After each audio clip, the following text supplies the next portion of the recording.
Thank you very much, Lord Prabhu, for that nice introduction.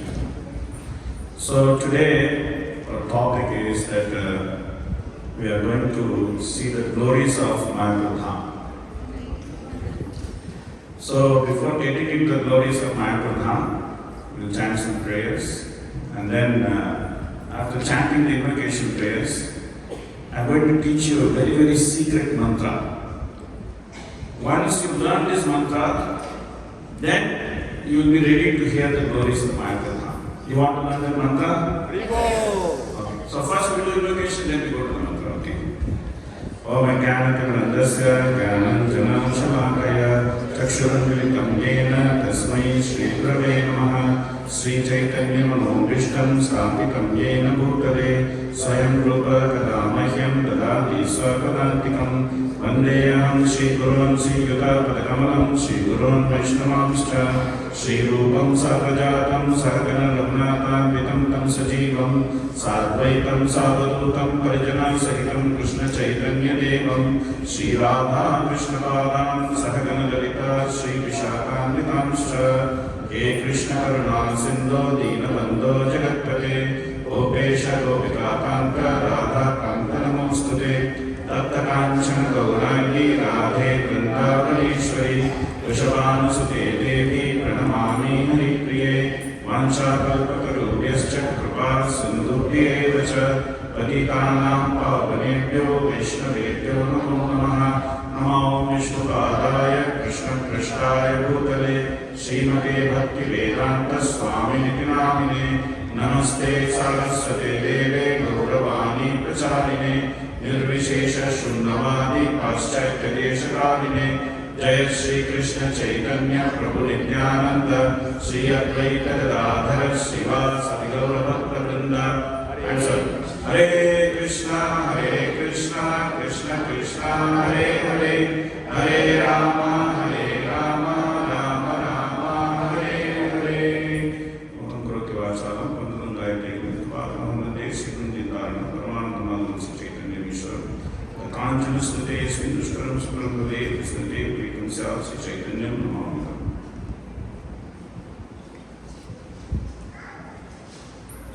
Hare Krishna. So now we have to learn mantra. Okay, this mantra learning time. So in order to chant this mantra, you have to raise your hands again. Raise your hands. Everybody raise your hands nicely. Not like this, not like this. Don't myself. Raise your hands. Okay. Don't be myself and raising your hands. Okay. Hands up. Okay. Now the mantra. Okay. Carefully listen and then you have to repeat. Go.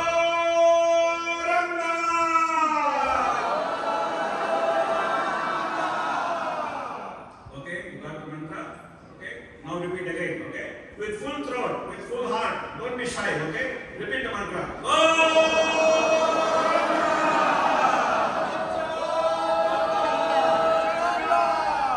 Okay, one more time.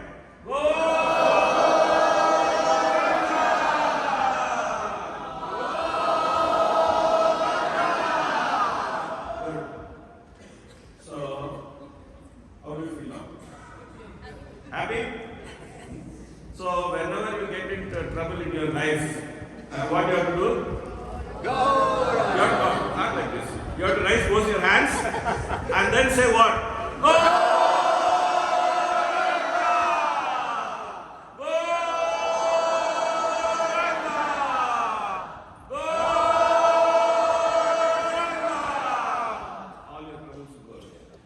All your troubles will go away. Because this is the potency of Mayapur Dham. In Mayapur Dham, Gauranga Mahaprabhu actually made his appearance in order to save all of us. We are all living in Toronto, but how to save us? That plan was formed in Mayapur Dham. So therefore there is very strong connection between us and Mayapur Dham, each one of you in Mayapur Dham.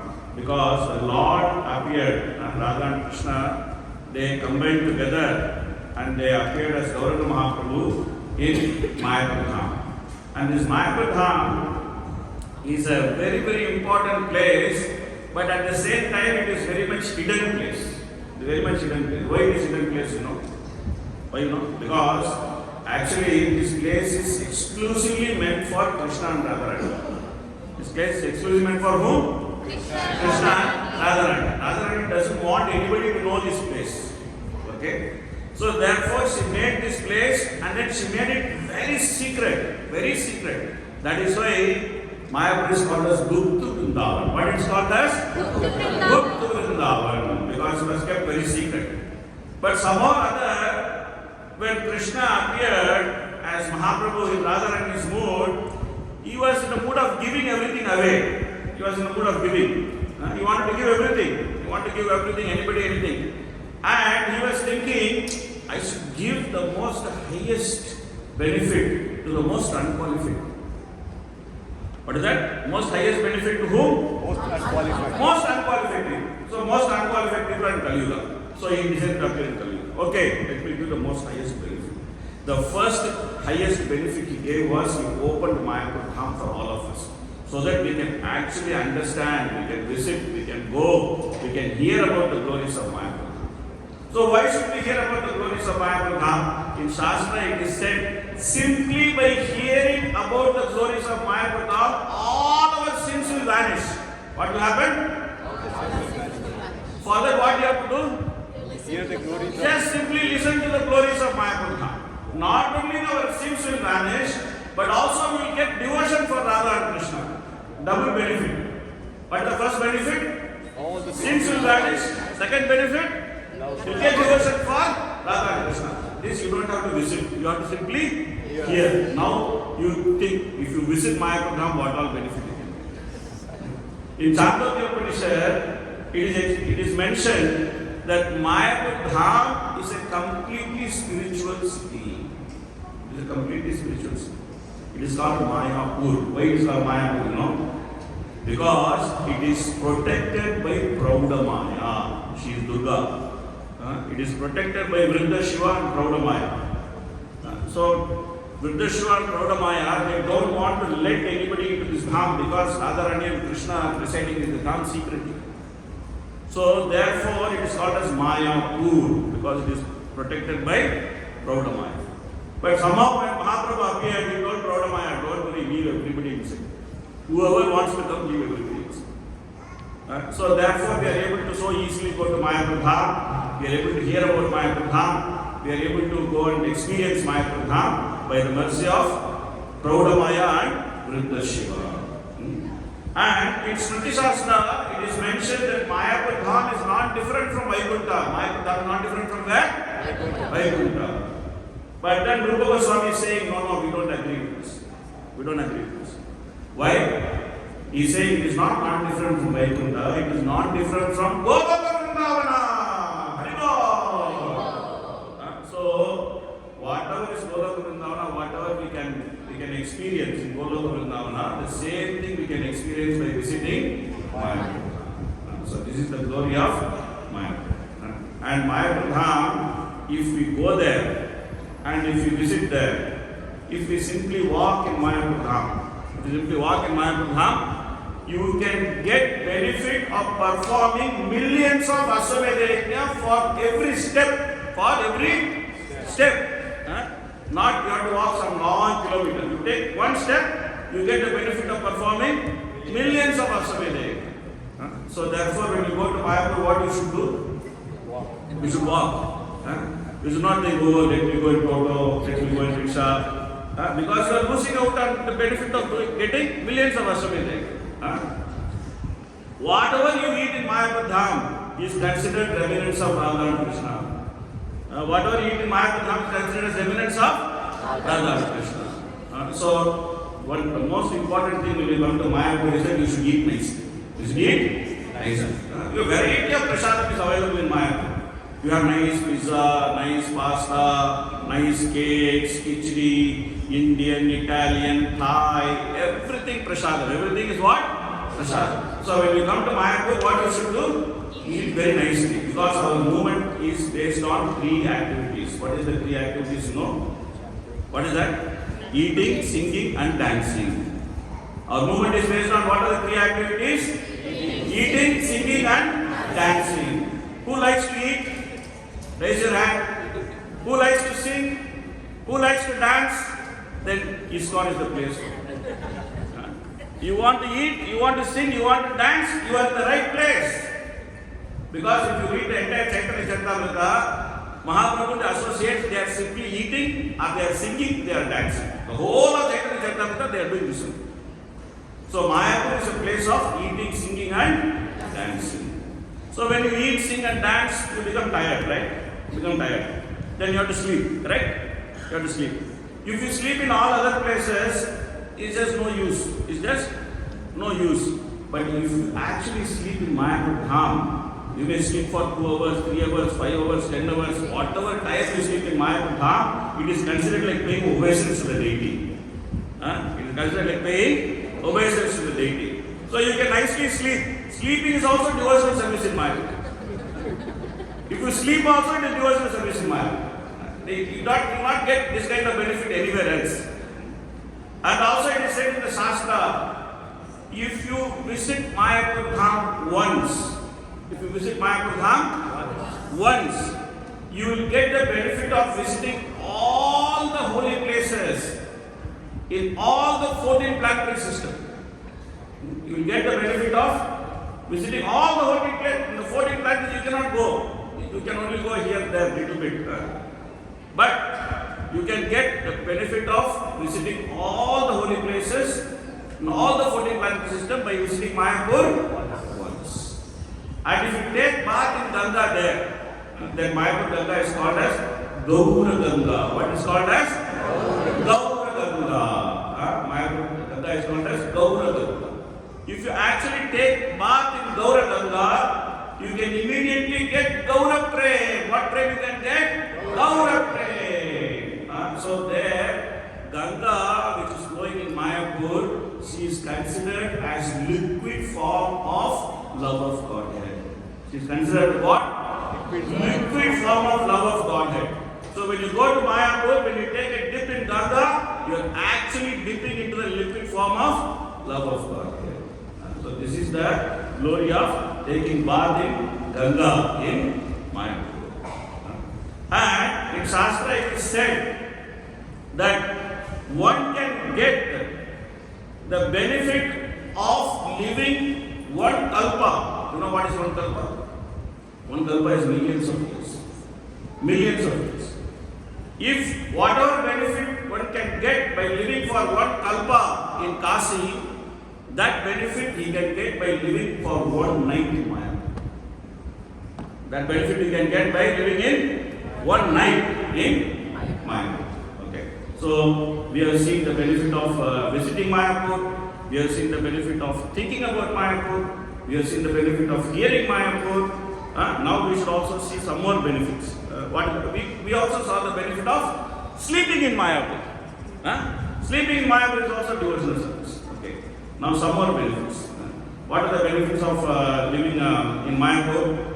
When one visits Mayapur and one takes darshan of Gauranga Mahaprabhu, then all types of liberation comes to him. All type of liberation comes to him and requests him, please accept me.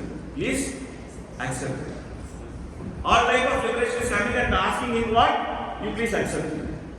But after seeing the beauty of Lord Gauranga in Mayapur, they don't want to accept liberation. They are thinking this is nice. This is nice. We will simply see Mahaprabhu in Mayapur. So this is the potential of Mayapur. Lord Shiva is telling Parvati. What is telling Parvati? My dear Parvati, you have some wrong opinion. What is the opinion? You are thinking that I am living in Kailasa. Actually, I am not living in Kailasa. He is saying, actually, I am not living in Kailasa. You are thinking Brahma is living in Brahmaloka. No, he is not living in Brahmaloka. You are thinking that different demigods are living in their own abodes. No, they are not living in their own abodes. You are thinking that great sages are living in the forest. No, they are not living in the forest. In Kali Yuga, everybody has gone to where? Mayapur. All of them are living in Mayapur. Because Mahaprabhu has appeared there. And Mahaprabhu is still now doing his pastimes in Mayapur. So everybody has lock, stock and barrel shifted to Mayapur. Now what are you doing in Toronto? Listening to the glories. Listening to the glories of Listening to the glories of Mayapur. See, it's very intelligent. She knows how to live in Mayapur. Simply listen to the glories of Mayapur, you can live in Mayapur. So, all of them are living in Mayapur. All the great sages. Not only that, all the holy places have come to live in Mayapur because Radharani made Mayapur so beautiful that Krishna came and saw that place.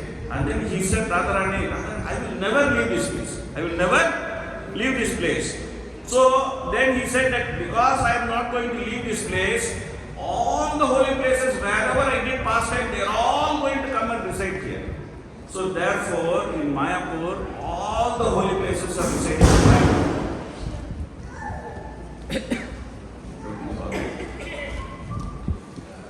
So all the holy places are residing in Mayapur and all the holy rivers are flowing in Mayapur. All the holy rivers are flowing in Mayapur. So therefore, anyone who is able to hear about Mayapur, anyone who is able to see Mayapur, anyone who is able to visit Mayapur, anyone who is able to think about Mayapur, they are the most fortunate beings in the entire creation. So, would you like to live in Mayapur? Please raise your hand. So, I will tell you how to live in Mayapur. Okay? There are different ways of living in Mayapur. Okay. The first way of living in Mayapur is that you take your bag, shift to Mayapur, and then live there.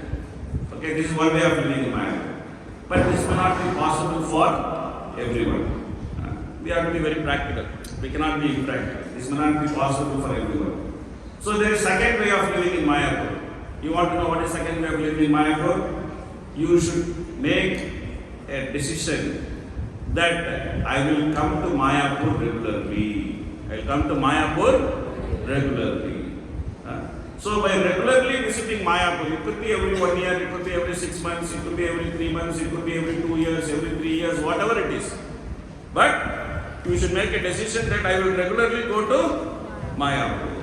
So simply by regularly going to Mayapur, you can become a Mayapur Vasi.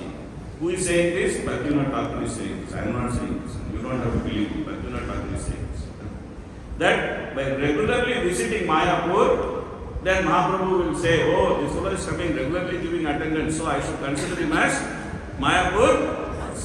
So this is the second method of living in Mayapur. Then someone may say, no, sorry Prabhuji, I am unable to regularly go to Mayapur. I cannot do all that. My situation is not allowing me. My situation is not allowing me. So now how to get Mayapur was? So Mahaprabhu is so merciful that he will count you as Mayapur Vasi if you simply think about Mayapur and think about doing some service to Mayapur. What do you have to do? What do you have to do? Constantly think about Mayapur and think about doing some service to Mayapur. Simply by thinking about Mayapur and by thinking about doing some service to Mayapur, you can become Dhamvasi. You like this idea? You like this idea? You see, you don't have to leave Toronto. No lock, stock and barrel. Okay? You stay where you are. You do what you are doing. But what you should do, you should think about Mayapur. And you should do some service to Mayapur. Okay? So, by simply thinking about Mayapur and doing some service to Mayapur, we can become Dhamvasi. So therefore, I thought that anyway I came to Toronto, I should give all of you some opportunity to serve Mayapur. And one of the best way to serve Mayapur is to serve the people who are living there. And if you want to serve someone, you should serve someone with what they want, not what you want. Right? Sometimes I sit to eat, and then people serve me, but they don't serve me what I want. They serve what they want. It becomes very difficult to eat. So the best way to serve anyone is to actually give what they want. So that is the opportunity we are talking about. In Mayapur, you all know that we are making a wonderful temple. I am sure that Everybody heard about it. I am sure that everybody heard that in Mayapur we are making a very wonderful temple. How many of you know that we are making a wonderful temple in Mayapur? What is the temple name? Temple of Vedic Planetarium. Yeah, the Temple of Vedic Planetarium. We are making a very nice and wonderful temple in Mayapur that the whole world can come and appreciate, and they can see that such a wonderful temple we are making. So many people are going to come to Mayapur when the temple is made, and also so many people are living in Mayapur. So when a person has to visit any place or a person has to live in any place, one of the basic requirement is that there should be nice medical facilities. Because we are always thinking that, if you become sick, what will happen? So therefore, Mayapur management has decided to make one very nice hospital, 100-bed hospital in Mayapur, and somehow or other I am taking care of that service. So this is our existing hospital. We have a small hospital, 10-bed. We don't have a big hospital. We have a small hospital, 10-bed. But within the 10-bed hospital, we have many services. We have many services. These are all the services which we are having in the existing hospital. We have very good services. We have operation theatre, we have dialysis unit. Because 2 years before when I came to Toronto, one devotee met me and he said, I am dialysis dependent, I want to come to Mayapur. If I come to Mayapur, how will I get dialysis? I told him, wait for some time, I will make dialysis arrangements for you. Now within 2 years I have made that arrangement. Now that devotee can come. I don't know if he is hearing this lecture. If he is hearing this lecture, he can be very sure that even if you are dialysis dependent, you can come to Mayapur. So like that we have many nice facilities. But so these are the pictures of the facilities we have currently in Mayapur, and this is how our hospital project has developed. Up to COVID, we were all not so much worried about hospitals. Okay, somebody falls sick, doesn't fall sick, they will go somewhere, they will get treated. That was our mood. But after COVID came, we found out that it's very difficult without local healthcare facility. So from 2020 onwards, we have been working very diligently to improve our healthcare facilities, and the result we can very easily see. From 9,000 patients per year, with this teeny hospital, we are already seeing 43,000 patients per year. And we are also doing substantial charity because the people there are very poor. The people there are very poor people. They don't have money. One person came during COVID, we treated him, he became alright. Then he brought his mother. And she was extremely sick with COVID. And we asked him, why don't you take him to a good place? She said, anyway, she's going to die. And please let her be in your hospital because you people are very courteous to the patients. Outside the hospital, they are not even touching a COVID patient. You people are so nice, you are working very nicely. So we admitted her. And we did not think she's going to die. We gave her nice treatment. We spent about 1.5 lakhs, 2 lakhs, we gave her a nice treatment. And she became alright. She walked out of our hospital, got into photo and went. The next day he came, and he came with a big bunch of banana. And he said, this is what I will give. So we took banana and sent him. So sometimes our situation is like that. Because we are dealing with very poor people, landless labor, so we cannot demand anything from them. We have to serve them. So we also have free CT scan facility for all villagers. So these are not only that people come to us, we also go to them. We do many medical camps, we get into the villages, we do many medical camps for them. And we are a spiritual city. Why do we need a hospital? Somebody may ask. Because we have a big village population, more than 3 lakh people who are actually under the poverty line. More than 10,000 residents from 90 plus countries are living in Mayapur. 10,000 residents from how many countries? 90 plus countries are living in Mayapur. Thousands of visiting dignitaries, Prabhupada disciples, 12 million visitors, 30,000 people per day come to Mayapur. And when they come with different type of disease. They are also coming with sometimes emergency. That's why we run our hospital 24 hours. We have 24 hours doctor in our hospital. 24 hours nursing care in our hospital, mainly to take care of visiting emergencies. In a week, at least in the night, we get at least 5-6 emergencies we get. All life-threatening emergencies. So therefore, we need a proper hospital. So this is our plan, that we want to upgrade the existing hospital. We want to build a new hospital. which is multi-speciality. We are also establishing a mother and child center because many young families are there, mothers are getting pregnant, they have to give birth, they have to go all the way to Krishnanagar. And in Krishnanagar, the hospitals are not very good, they don't treat them nicely. So therefore, we have to make a nice mother and child center. That's also in our plan. We have to open nursing and paramedical college because then we can give some livelihood to people. So that's another point. Then we are also making some accommodations.